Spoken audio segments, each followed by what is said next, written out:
மண்ணுக்குள்ள புதஞ்சு போன ஒரு பழங்காலத்து சிவன் கோவில். இப்படி ஒரு கோவில் இருக்குன்றதே இந்த ஊர் மக்களுக்கே பாதி பேருக்கு தெரியாம இருக்குங்க.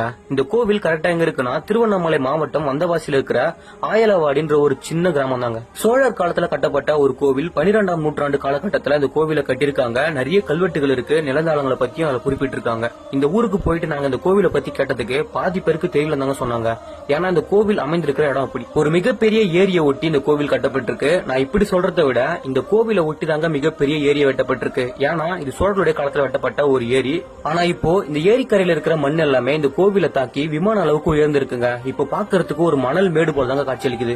இந்த கோவிலுடைய விமான அமைப்பு செங்கற்களால கட்டி இருக்காங்க. இவ்வளவு காலங்கள் கடந்து இதெல்லாம் நிக்கிறதே பெரிய விஷயம் தாங்க. நாங்க போகும்போது இந்த கோவில் பூட்டப்பட்டிருக்கு. இப்போ இந்த கோவிலுடைய நிர்வாகம் யார்கிட்ட இருக்குன்னே தெரியல. ஆனா இந்த கோவிலுக்கு உள்ள போகிறது ரிஸ்க் தாங்க நான் நினைக்கிறேன். வெளில இருந்து பார்க்கும்போது ஒரு சின்ன நந்தி மட்டும் தான் தெரிஞ்சது. இங்க இருக்கிற சிவபெருமானுடைய பேர் சுந்தரேஸ்வரர் நினைக்கிறாங்க. கோவிலுக்கு போகிறது ஒரு குழப்பமா தாங்க இருக்கும். ஏன்னா கூகுள் மேப்பை எங்களை சுத்த விட்டுடுச்சு.